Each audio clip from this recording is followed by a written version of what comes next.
मला माहिती आहे पोरी, तुला पण कधी कधी येतं जीवार. चांगलं पण खायचं आहे आणि राडा पण करायचा नाही.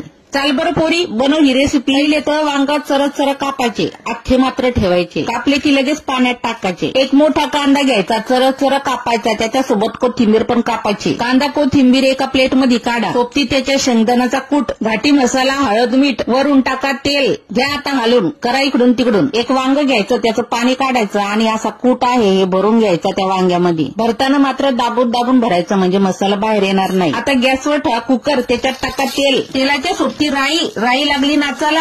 वरून टाका जिरं लागलं रुसाला. जिरं रुसू नये म्हणून लगेच भरलेली वांगी टाका. करा इकडून तिकडून. आता टाका उरलेला मसाला. झाकण ठेवा, वाफ येऊ द्या. वाफ आली, पाणी वता. आता लावा कुकर, द्या 2 शिट्ट्या. मारल्या 2 शिट्ट्या, काढा झाकण आणि बघा कशी फर्स्ट क्लास भाजी रेडी आहे. आता बघतेस काय पोरी, ठोक एक लाईक. येते जीवार तुला. झाली भरलेल्या वांग्याची भाजी, घ्या खाऊन.